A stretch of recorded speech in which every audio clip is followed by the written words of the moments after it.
Aujourd'hui, nous vous partageons une prise de parole historique et courageuse tenue par un député français.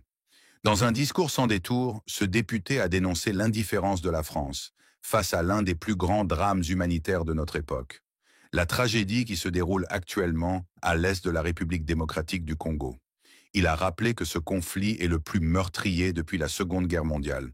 Et pourtant, il reste largement ignoré par la communauté internationale, y compris par la France. Son discours sonne comme un cri d'alarme et un appel à la responsabilité.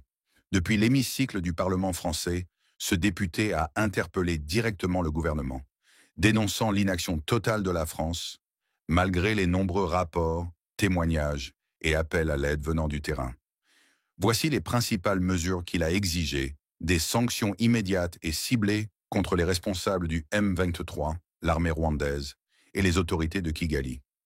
Il s'agit notamment du gel des avoirs, des saisies de biens et de l'interdiction de voyager dans l'espace européen, tant qu'un véritable cessez-le-feu ne sera pas instauré.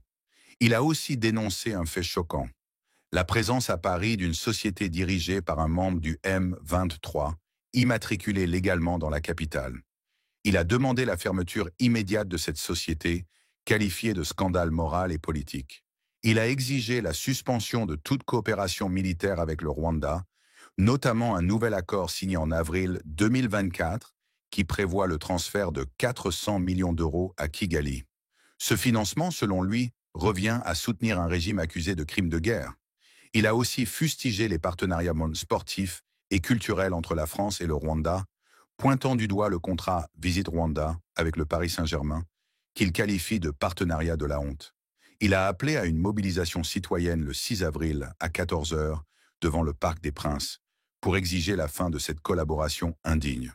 Enfin, il a exhorté la France à boycotter les championnats du monde de cyclisme prévus à Kigali en septembre 2025 et à faire pression pour que cet événement soit déplacé vers un pays qui respecte les droits humains. Le député a insisté sur les enjeux économiques cachés derrière ce silence politique, rappelant que le Rwanda profite du conflit pour piller les ressources de la RDC, coltan, cobalt, tungstène, étain, et les revendre sur les marchés internationaux avec la complicité de certaines multinationales.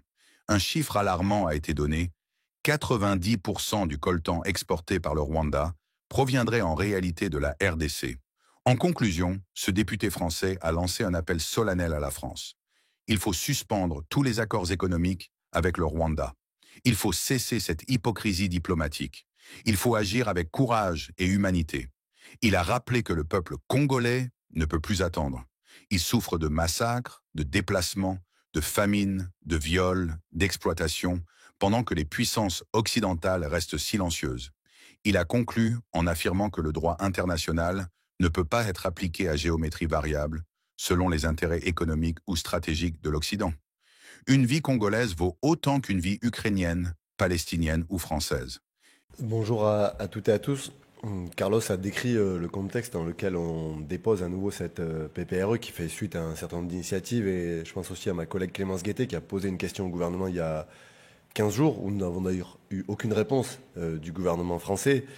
Nous sommes face au conflit le plus meurtrier depuis la fin de la Seconde Guerre mondiale, avec des millions de déplacés, chaque jour des gens qui sont massacrés, des enfants qui sont réduits à l'état d'esclavage pour aller travailler dans des mines pendant que certains s'enrichissent. Et cette PPRE, elle répond aussi à un objectif, c'est-à-dire qu'il y a des moyens d'action pour la France et pour l'Europe. Il y a des sanctions politiques, diplomatiques, économiques qui sont possibles, et des leviers sont à disposition des responsables politiques, et nous, on est parlementaires. Donc on souhaite que la France s'engage et sorte du silence complice qui est le sien aujourd'hui et prenne des décisions concrètes. Carlos l'a évoqué, évidemment, la PPRE, elle demande des sanctions contre les responsables du M23, contre les militaires qui sont à la tête de l'armée rwandaise et contre le gouvernement rwandais. Ça passe par le gel des avoirs, la saisie de leurs biens. Ça passe aussi par une interdiction de circulation au sein de l'espace de l'Union européenne tant qu'il n'y a pas de cessez-le-feu. Et c'est absolument hallucinant qu'on puisse avoir à Paris, aujourd'hui, une société de conseil minier qui soit immatriculée, qui ait son siège dans les beaux quartiers, qui soit dirigée par un des porte-parole du M23, sans que la France ne trouve rien à redire. Cette société doit être fermée, ses biens doivent être saisis. Il faut immédiatement que la France s'engage pour que nous ne puissions plus avoir des criminels de guerre qui puissent immatriculer leur société de manière absolument libre en France. Ça passe aussi par nous, par la fin de ce qu'on appelle les accords de coopération militaire avec le Rwanda. La France a un accord historique depuis 1975 de coopération militaire. Nous demandons aujourd'hui à ce que cet accord soit suspendu.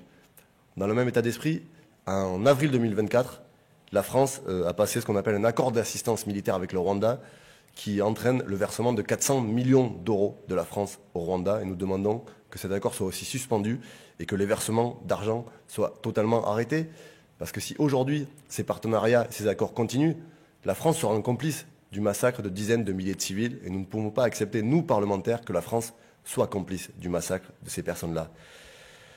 Également mettre fin à la participation aux événements culturels et sportifs qui se tiennent au Rwanda, et notamment sur la question sportive, je vais en dire un mot parce que depuis des années, le Rwanda utilise le sport, le cyclisme, la Formule 1, le basket, évidemment le foot, pour se refaire une virginité et se présenter à la face du monde comme un État respectable et fréquentable, alors qu'au même moment, son armée massacre des milliers de personnes. Nous demandons évidemment la fin du partenariat de la honte entre ce qu'on a appelé Visit Rwanda et le Paris Saint-Germain, qui rapporte chaque année 15 millions d'euros au Paris Saint-Germain, mais 15 millions d'euros qui sont tachés de sang et qui permettent au Rwanda chaque semaine de s'afficher sur des millions de télévisions à travers le monde. Ce partenariat, il est aussi passé avec Arsenal et le Bayern de Munich en Europe. Et nous appelons à une grande mobilisation le 6 avril prochain, dimanche, à 14 h, devant le Parc des Princes, pour mettre le Paris Saint-Germain face à ses responsabilités, pour demander la suspension de ce partenariat. Je disais le cyclisme parce que dans les prochains mois, la Fédération internationale de cyclisme a décidé d'attribuer les championnats du monde de cyclisme au Rwanda et ils vont se dérouler du 21 au 28 septembre prochain à Kigali. Nous demandons à ce que la France et la délégation française ne participent pas à ces championnats du monde de cyclisme pour ne pas être complices de ce que fait aujourd'hui l'armée rwandaise. Et nous demandons d'ailleurs que la Fédération française de cyclisme mette la pression à la Fédération internationale pour faire en sorte que ces championnats du monde de cyclisme n'aient pas lieu au Rwanda mais soient déplacés ailleurs. Et j'ai appris aussi que le Rwanda avait candidaté pour accueillir un grand prix de Formule 1 dans les prochaines années. Et là aussi, nous serons très vigilants pour que le sport ne serve pas d'opération de blanchiment à des gouvernements qui se livrent à des atrocités. Évidemment, la condamnation très claire de l'exploitation des ressources naturelles dans l'Est de la RDC. Carlos l'a dit, cette guerre, elle a un objectif, piller les ressources naturelles de la République démocratique du Congo qui sont extrêmement riches et qui aujourd'hui servent à financer une armée criminelle et quelques dirigeants rwandais qui s'en mettent plein les poches. Au niveau européen, suspension de l'accord de coopération minière signé avec le Rwanda en 2024, ce qui est absolument pour nous aussi hallucinant, c'est-à-dire qu'en 2024, la situation n'était pas nouvelle. Et pourtant, l'Union européenne a signé un partenariat avec le Rwanda. Mais malheureusement, l'Union européenne n'est pas à son coup d'essai, puisque nous mobilisons aussi depuis des mois pour suspendre l'accord d'association entre l'Union européenne et l'État d'Israël au regard du massacre commis à Gaza. Et on voit que l'Union européenne préfère regarder ailleurs, privilégie ses intérêts, y compris financiers, alors qu'il y a des peuples qui sont massacrés. Et un embargo sur tous les minerais dits T3, qui sont aujourd'hui des minerais de guerre. Je pense au coltan, à l'étain, au tungstène et au cobalt, qui sont aujourd'hui, pour la plupart, extraits en RDC, acheminés au Rwanda et après exportés. Pour donner un exemple et illustrer ce qui se passe, 90% des volumes de coltan qui sont aujourd'hui exportés par le Rwanda proviennent de la RDC. Et des multinationales européennes et françaises sont complices, puisque Total est sur place et continue de verser des dividendes à ses actionnaires, et des dividendes qui sont aujourd'hui des dividendes de mort, puisque l'exploitation de ces mines, elle est permise parce qu'on a des armées criminelles, et notamment le M23 qui en a pris possession, et qui permet d'exporter les ressources au Rwanda pour financer tout ce qui se passe. Et enfin, dernier élément, suspension de tous les accords économiques avec le Rwanda. Et c'est pour nous quelque chose de très important parce que l'économie rwandaise, elle est très dépendante des aides et des partenariats extérieurs. Un tiers du budget rwandais dépend aujourd'hui d'aides ou de prêts étrangers. Donc la question du levier économique et des sanctions économiques pour faire plier un gouvernement et faire cesser ce qui est en train de se passer, elle doit être à l'ordre du jour. Et je terminerai en disant que cette proposition, elle s'inscrit dans ce que nous croyons de la politique française, c'est-à-dire une action, pas d'indignation à géométrie variable, pas de double discours, mais véritablement une volonté politique de faire respecter le droit international.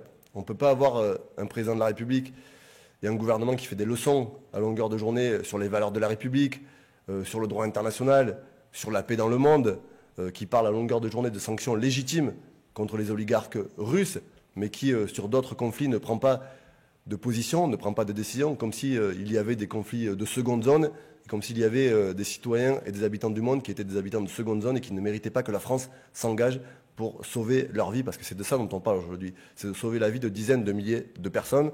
Et j'ai évidemment une pensée pour toutes les Congolaises et les Congolais qui, en France, se mobilisent, sont inquiets pour leurs familles, leurs proches, pour leurs amis.